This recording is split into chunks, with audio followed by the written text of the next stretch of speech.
Nakarinig ka na ba ng pagtangis? Pagtangis ng mga kaluluwang nasa apoy na hindi napapatay. Paano kung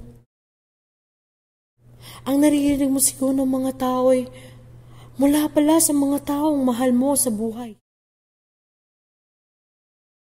Paano kung wala na silang pag-asa na makabalik sa lupa at maligtas? Paano na lang kung ang matagal mong kasama sa buhay ay pumanaw sa oras ng di mo inaasahan at biglang magpadala sa iyo ng liham?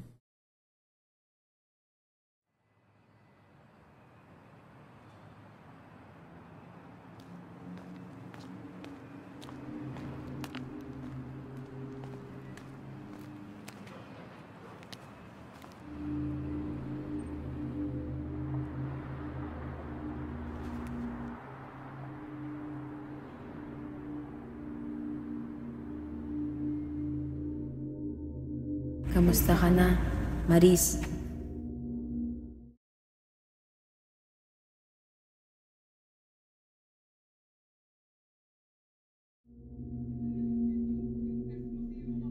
Ang tagal na nating di nagkasama. Naaalala mo pa ba? Yung minsang napagalitan tayo ng teacher natin dahil nahuli tayo nagkokopyahan.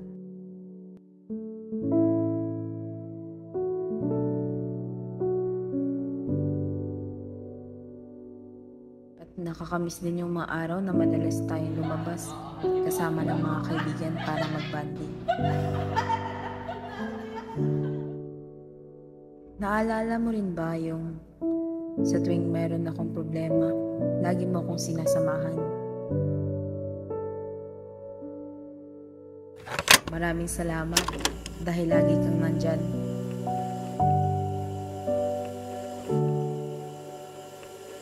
Pero bakit ganon?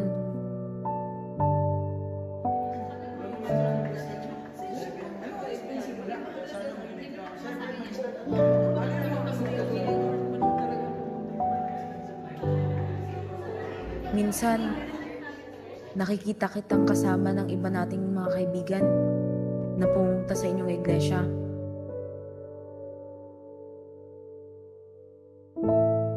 At alam kong mayroon kang gustong sabihin sa akin. Ngunit lagi kang lumalayo. Hindi naman ako magagalit, masasaktan kung ano man ang iyong sasabihin. Pero bakit lagi mo itinatago ang iyong Biblia?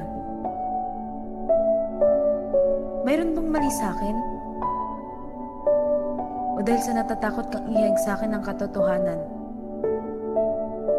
Nahihiya ka ba? O sadyang ayaw mo akong maligtas?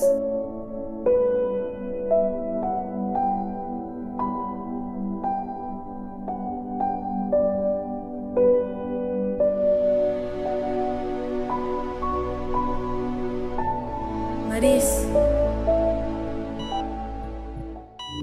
Namatay ako! Na-aksidente! At di ko alam bakit napakabilis ng pangyayari. May pag-asa pa ba ako maligtas? Kahit na nandito na ako ngayon sa impyerno? Maris! Nahirapan na ako huminga! Pakiusap! Tulungan mo ako! Sobrang init! Sobrang sakit! Hindi ko na kaya! Maris! Maris! Maris! Maris!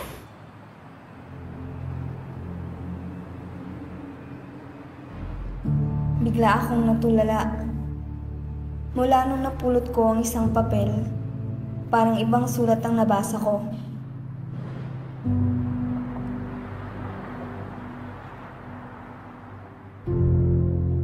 Ako'y natakot, kinabahan.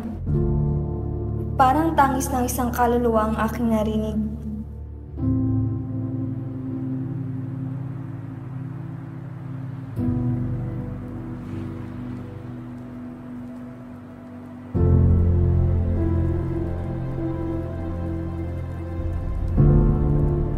ka. Pangako, magiging malakas ako.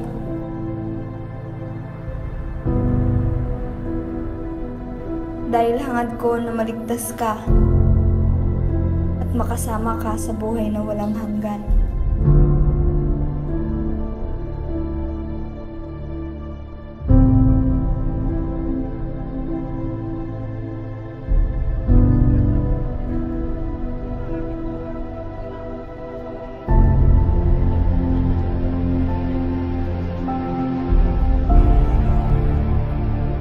Kung matatagpuan mo ang isang liham, handa ka bang basahin ito?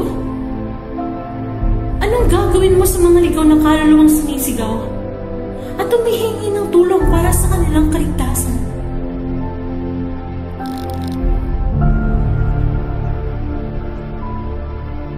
Ano ang gagawin mo